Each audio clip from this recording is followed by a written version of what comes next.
với nãy hiền dâu khothar lama gospel charity concert Manipur akan unaw te har satna tok mek te tan kan nei dona gospel music ministry te chuan tuna hian zo khothar kan thleng trep to a ko la yami ko se kan tlan chak lu to ka alang thaman lawa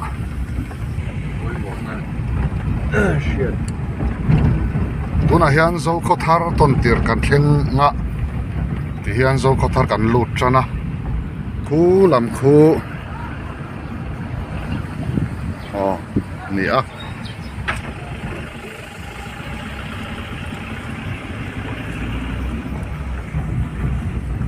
hian zo khothar a chon kan tla zela vai ni hian gospel charity concert Manipur tan kan nei don kan ti to kha marot su kan duangin kan thleng ma theilawa alai hmuna hian eng chen nge hun kan man don kan hrilawa nakina lo lang zel tura ngai la a thawme zo khathar hi India le Mizoram tana khopoi mo tak mai ani a foreign Burma China lama changa bungwa lo lo na mun pui tak mai ania than po hem thang chaka tuna hian Burma ral tlan Burma ina boina an ne wanga ral tlan hi engemaw zatan omani zo khothara hian chuan achang chuan chiao luin adanga rale lam lok hi Burma ni a silai le bomri te hi an hriat tur om le zau zau thina ni zo khothar chang hian ari an hrepa ani chuan zo khothar hi khopung chak tak mai an ni a an khua hi ala upalawa chuti role ro chuan ina pung chak hle a mihring an pung chak hle bawk ani na hian an counter vel kan thleng na lai hi police station ani a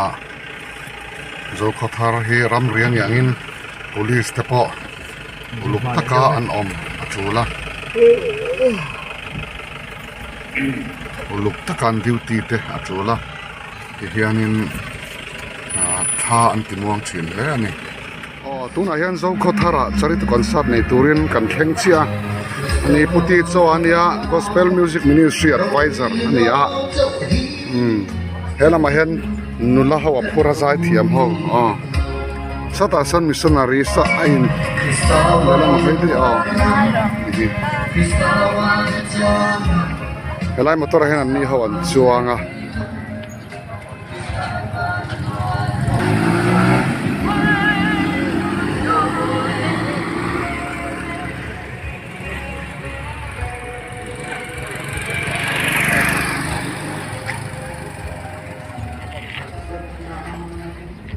hian zo khothar chiao lei bul kan thleng nga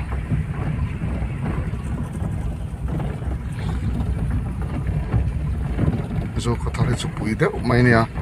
motor lian deuh deuh te lo dinga te hian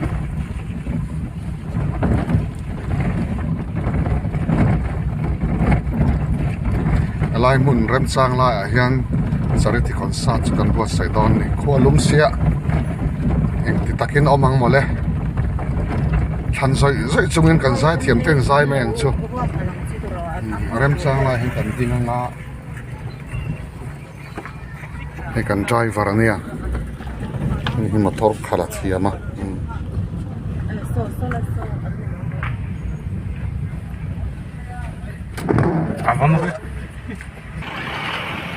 hian chiao lei pol chu kan thlenga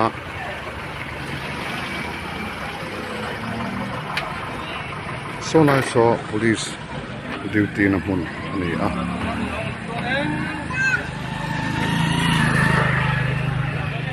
hian hian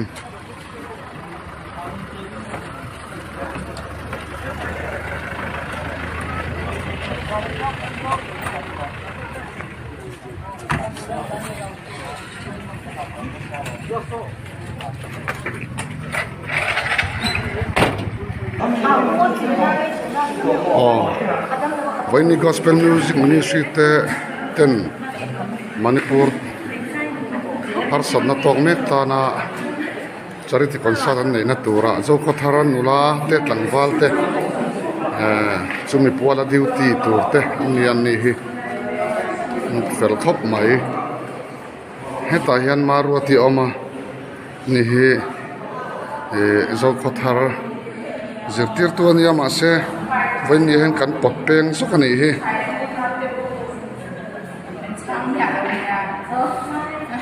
ta hian kan upa lal ngai daman min hova lom khop mai te chuan heta hianin pima hunite ni hi chu helama mong a lian dewa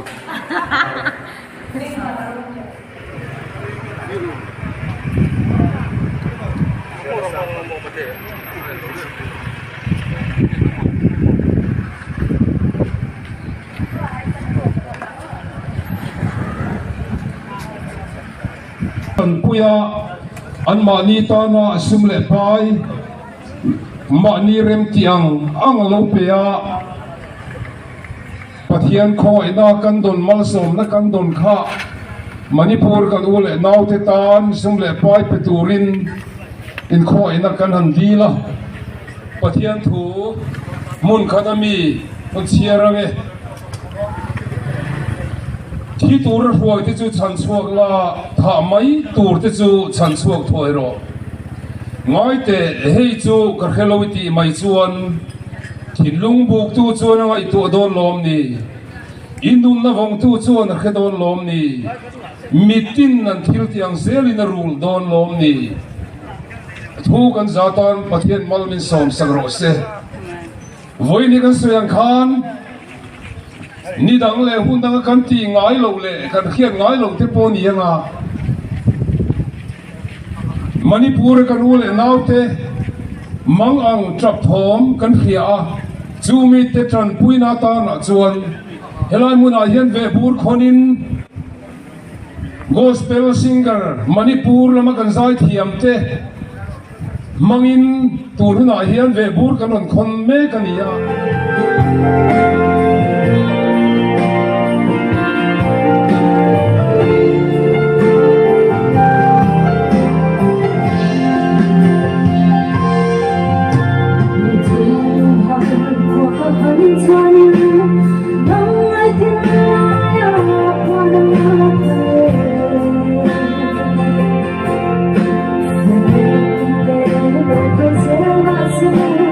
Nang men ton ni el suave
mà lâu lòng truy Christa Sara ca hâm thật đi ấp quang sẽ lâu cấp phu ngừng lâu ít chất ngân lệ hoa ngày na lần qua sẽ ấm na huân na lâu lòng suy chất ngân lệ tình lệ na lần qua các hoa yan anh hoàng ba đi lên một chiếc bộ ly lòng nắng gió đầy hoa nhìn thật xa Christa Sara có hồng chất đi cấp quang sẽ lâu cấp phu lâu ít chất lệ hoa ngày trời qua sẽ ôm na buồn na lâu lòng truy sẽ ôm lệ hoa ngoài lại đi lần qua tất đàn cho nên ama lue im vẫn sông đắng lệ thang ôm đất mùa im bên im thu tìm tuan lâu đi Christa Sara có hồng chất đi ấp quang sẽ lâu cấp phu lâu ít chất ngân lệ hoa ngày na lần qua sẽ ấm na huân na lâu lòng truy cái sợi lỗ rồi về hi anh ấy là mà cho nên thay đổi nón được khóc mày à anh ấy rồi chú mi rong rong in akan mamo kan poi mo anh ấy vàng in mấy nia hiền thu rây vác lô sợi nó hun kan han này chuyện đó là ngum taka bin lo ngai thak sat turin ama sain kan som chewani pathian này kabu thiang rim mi lo ngai thang bu mathaya bung sari sang som pathum le som pali kong ka ji ma chuan lut ro u boral na akal na kong ka chu azaba akong po azaw boka chumi lama kal chu tampo an tam hle ani nun na akal na kong ka chu azima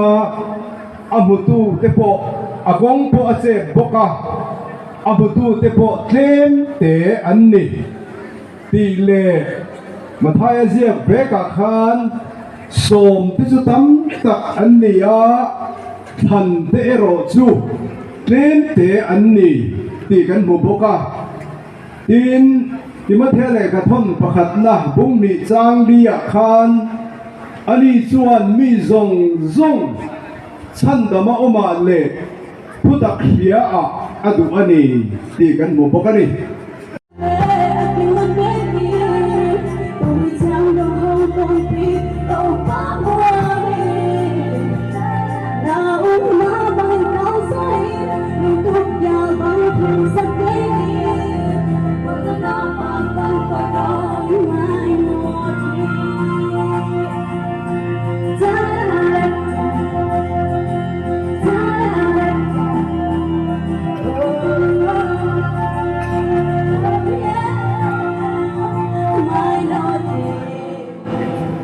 kan ule nau te Manipur lama mang an na vorto an to lai me hian na kan thok chung po hian an mani thamuan turin pathian min kovani ti khenon le ta ila ral dong na muna an oma kan kami tele kan Christian puite an khua an ha saka anin le lo an ki chia a mi hing num na ing moza laksak am ni to an mangang ka phom Mizorama beltur zongin an local me kania chumi achuan nang le ke hi thi mai tur omte chan chuak turin voina hian ei kan zong le sum don na khopuya kan ommel lai hian pulpita chau ni lo pathian biak na ina chau po ni lo voina na taka rong bol turin pathian in min kobani ti khethar le taila bom do uime zo khothar rakan uime tele kan hoi tu te malak na bom rondo zong te ne na khan khoi taka manipur la makan ule naute tram puina turin sum le pai lupe turin in khoi na kan ngen non le ani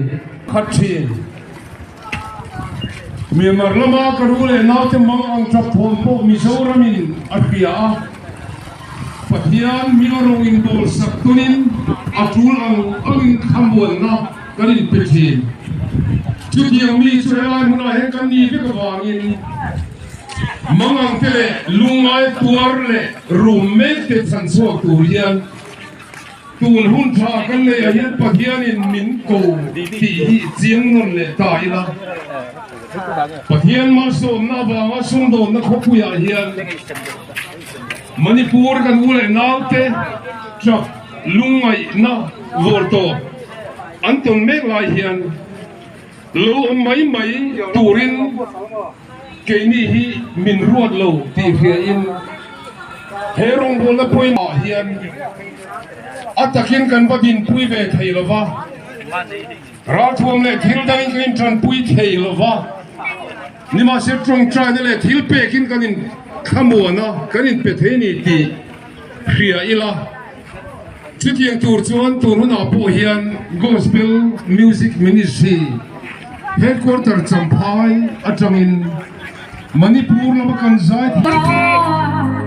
Hek yan min shil non chi un har sa po min nom pui min sel reng chi min ka dom phao la pan oh pui zian po chi hun tim der po ako pa chua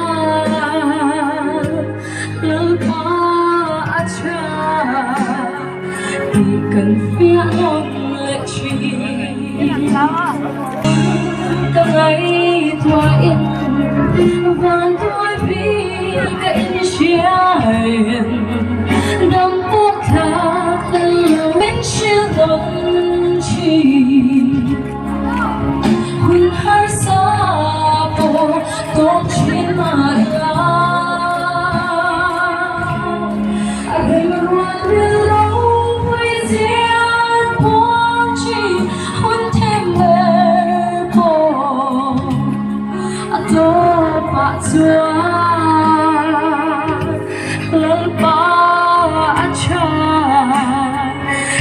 cần phía non lệ chi đâm bút tháp tên lâu lệ ngừng bay đông arum lại con ngày tu lại pa ero talaga bay đông nai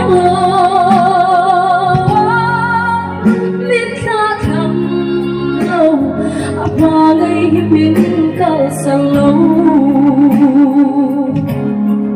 em kiếm hiền min bao ngày xưa min chiều non chi hun hai sa po do chi na la anh em ruột riêu đâu vui xưa po chi hun thêm về po ako pa chua lal pa acha đi cần phía non lệ chi em kim hiền min ba ngày xưa min chiều non chi hun hun har sa po dok chin magla arem ruat rel ro poesia tuang chi hun themer ko ato pa chua nhớ có acha thì cần phía nông lệ chi nhớ có acha thì cần phía nông lệ chi para viver a serra Kasay lain, may papakatin, may ibarmasing katin piron si Baytawa. India, may sansuan, di na nga katuan sa nga ni China, katuan din sa tuman ko. Kalaw na din. zo ko thara he ngai ka sia kan huang hian Manipur tan kholum kara tangwala he tanakha ne ain thuam ani he ei upala ngai dama ani hian voinia gospel music ministry advisor ani angin dom hawa suma kan lom het ko soi zo chi ani tu na khan Say siya ito ka pa. Tapos bukan mo yung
Poisa po impol nuk mai hay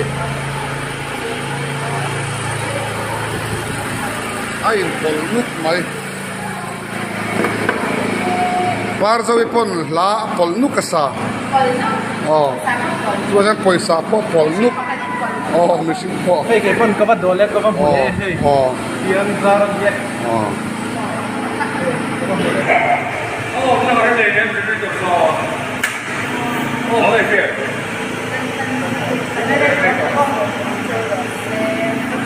Voinia paisa lam in charge sani ai von ni him mel khot nei hei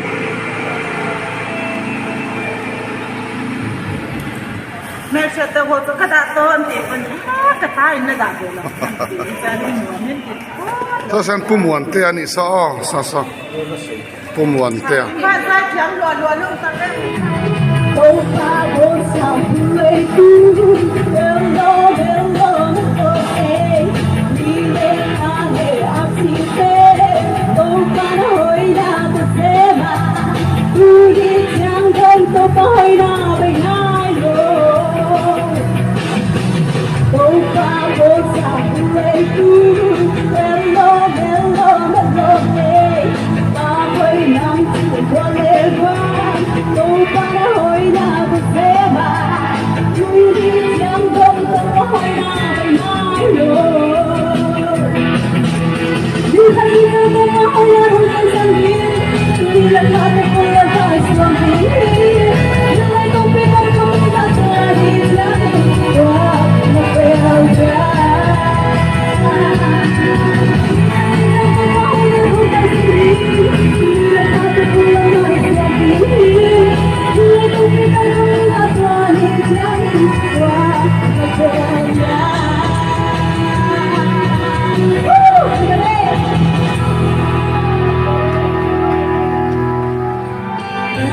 So far to come to my day, so Satu Tuhan sungkat walbekan di Laile paite melata dau marte Sau berpon insan sampai lause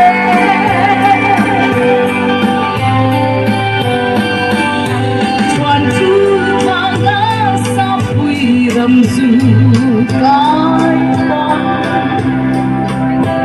ăn piang là dấu lắm loạn một cần ai lệ chi anh đang pha ngã để lâu piang na su dấu răng năm quý ngày ăn vàng bi So far to come to my day, so Aku temun surat walbekan ni Laile paite merata dau marte Sau berpon insan sampai lause Sufa de hoài sen Chiang sang vì gông mà vì tu si si tu te Tu na ye yang tu le ang Cần rồi xoan cần năm anh im dần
tuna hian zo khothar gospel charity concert Manipur ta na tia kan nei zo nuwa champhai lam panin kan hole a champhai zo tlang kan thleng le me kani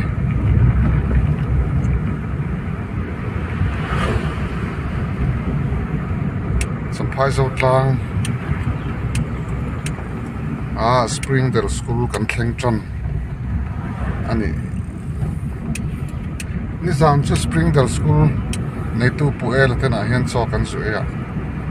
a tui khop mai kon yen in chu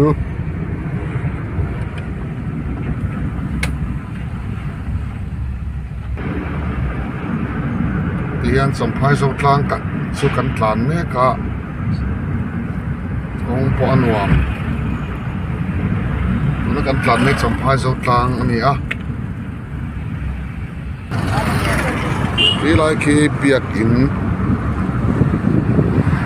zo tlang biak in ani a so lai zo tlang biak in ani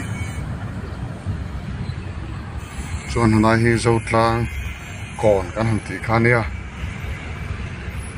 zo tlang kon hi nuam khop mai ti hian champhai lam nu champhai lam kan peng anga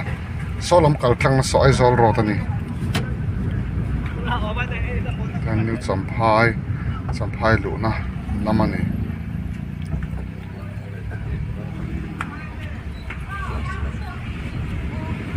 champhai zol tlan tran me ka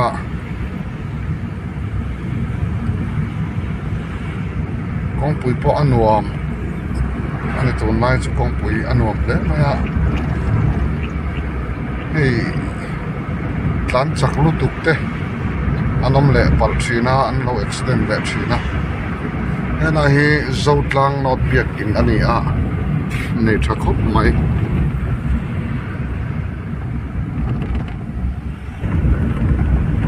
vaini hi zo kothara charity concert gospel charity concert nei chu nuam kan tia amai ro chu champhai kho photo om thang tan chuan alum deuh a tlemin chero chu alum zia kanin sai chok ni berin ka sia alum zia kanin sai chok kha avo pha chuang box si lawa chu tiang vel kara chuan voin ni hun kan manga zo kho thar lam u naute a khomoi lam u naute Manipur lam tan an in phalna azaw le a an fakom le ni ten kan zai thiam te zai te kan program sim min lo hlut puya an chunga kan lom khop mai zo khothar OMA te lom ngai na ro pui kan ti le maya zo khothar OMA ten min lo dong song min lo troi oma e kan gospel charity concert hi anni kai suaina le anni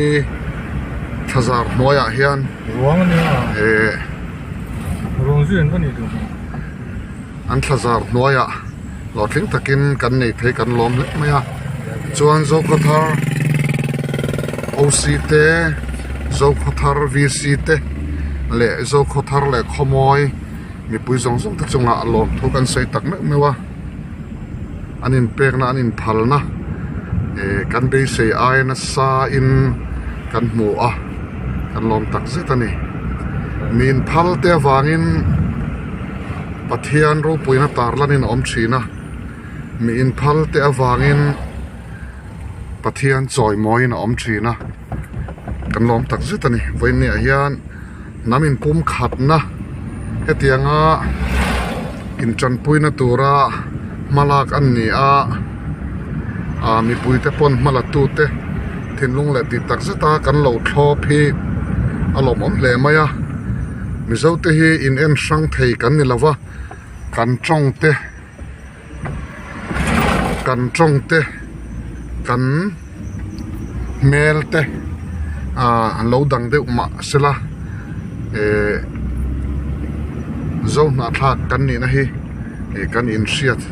tona kan in mangain kan in khongai tona tròn pui kan ngai huna kanin tròn pui to na in po ni se